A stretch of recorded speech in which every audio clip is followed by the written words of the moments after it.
Hello, ladies and gentlemen. Today we're going to be talking about graphing polynomial functions and approximating or finding the zeros for those functions. So I'm using the calculator that we had at school. However, you can use Desmos as well, and you'll get the same answers. So the first thing you want to do is you want to go to the graph function, which is looks like a little parabola at the bottom. You can use one at the top. I prefer use one at the bottom just because you can do multiple functions. With the one at the top, you're going to do one function at a time. So, but I prefer to do the one at the bottom. I find that to be the more user-friendly one. So you can either push the center button of your trackpad, or you can push Enter, and then it will bring up your function. Okay. So the first thing you want to do is, let's say we have a function 2x, and I use a little caret here to make my my exponent to the third. I tap over here slightly, so I don't want to tap too hard, because if you tap too hard, then what happens is that it assumes you're done with the function, and then you have to go back and edit it. So basically try to be gentle with it again. Pretend like this is, well, just be gentle with it, and let's just leave it like that. So my function here is 2x to the third plus 6x to the second minus 14x plus 12. So now I'm going to push Enter. Okay, so now as you can see, I have a function on the screen. However, it's not all the way on the screen. So what I want to do is I want to go to Menu, and I want to go down to Zoom, Window Zoom, which is option 4, and then I want to go down to Zoom Out, which is option 4 in the second menu. Okay, so once you do that, you see the little cursor here with the little minus sign, meaning that you're going to be zooming out.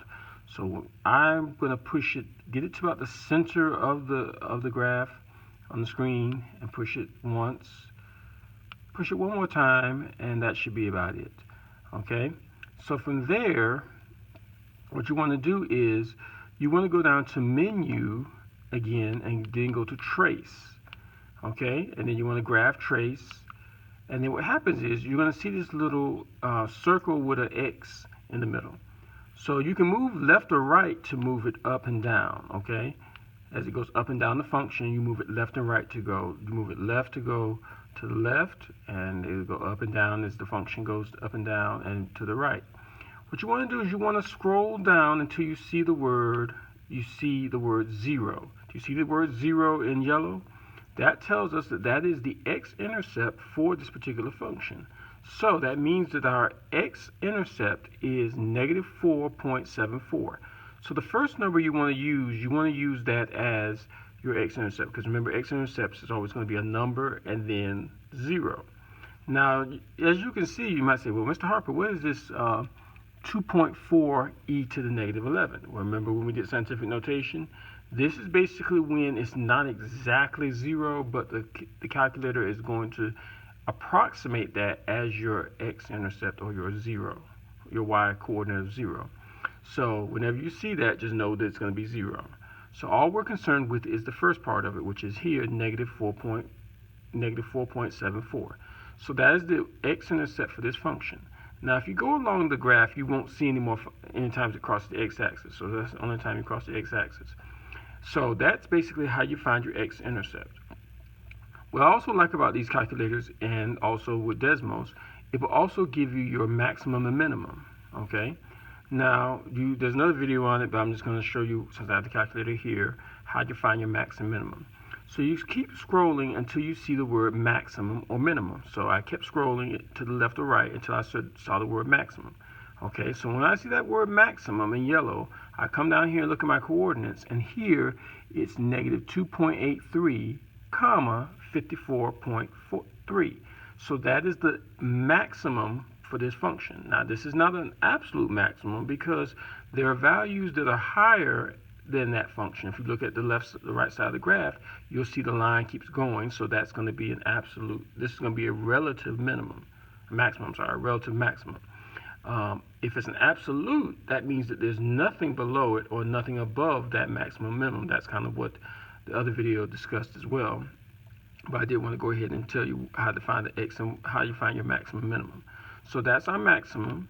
So with polynomials, you're going to have either a maximum you're going to have a maximum and a minimum in most cases. Sometimes you might not, but for the purposes of anything greater than x to the third, basically any cubic function and above, you're going to have multiple. You're going to have at least one maximum and one minimum. Now they may be relative or absolute depending on the function, but again, you want to look at it and see. So I keep scrolling and I see the word minimum, okay, because this was a cubic function. Again, here my minimum is negative 8.26, comma 5.68. Again, you see the word minimum in yellow. So that's how you differentiate how you find your x-intercepts as well as your maximum and minimums. And in this case, this is a relative minimum because there are values that are less than that. There are y values that are less than that number. So that's why we can't say it's an absolute. Okay? So let's try it again. Let's do another one. We're going to go back to our home screen. Again, go back to our graph at the bottom, our parabola. Click on it, and we get another function.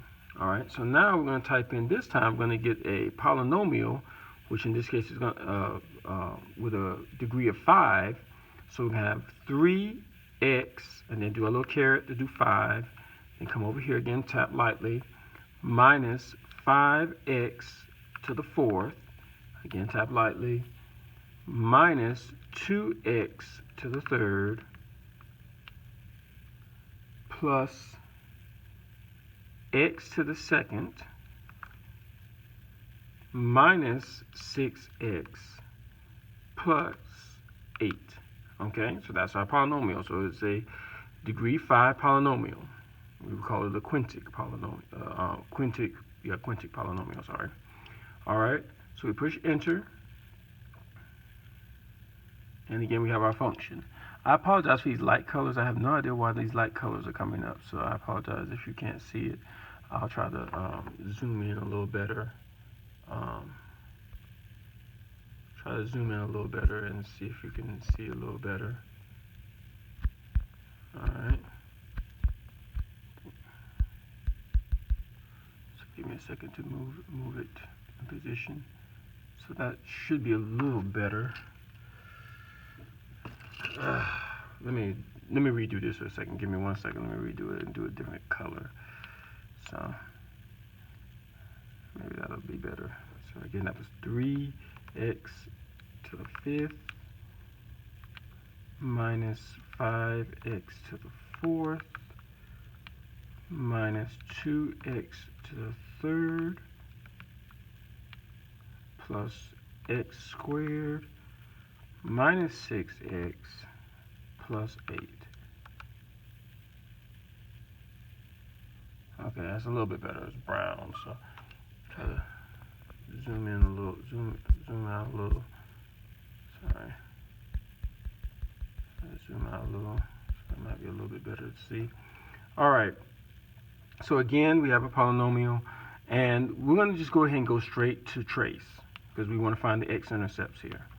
All right, so this time, because it's a quintic, we're going to have 3. All right, so I keep moving it until I see the word 0. There's our maximum. We just passed that. I'll go back to that in a minute. So our first 0 is at negative 1.24, comma, again, another scientific notation of negative 1.4 e to the negative 11. So again, 0. All right, so our first x-intercept, or 0, is going to be negative 1.24. Okay, I keep scrolling. Now again, try not to push it too fast if you're using these calculators. That way you won't miss it. So I do like maybe 1 or 2 taps until I see if I get the maximum. So here's our here's our maximum at negative 0.697, comma 11.7. And again, it's a relative maximum because, again, if you can see on this side, there are values that are higher than that. There are y values that are higher than that y value of 11.7. So that's our relative maximum. So we scroll, we keep on going. There's our y-intercept. It'll tell you y-intercept in this case, which is 0.8. That's what I love about these calculators. It tells you pretty much everything you need. You don't have to worry about trying to guess like you do on a piece of paper. Our next x-intercept is at 0.932, comma, again, 0. All right. Keep on scrolling. Again, tap it about once or twice. Don't tap it too much because you don't want to go past it.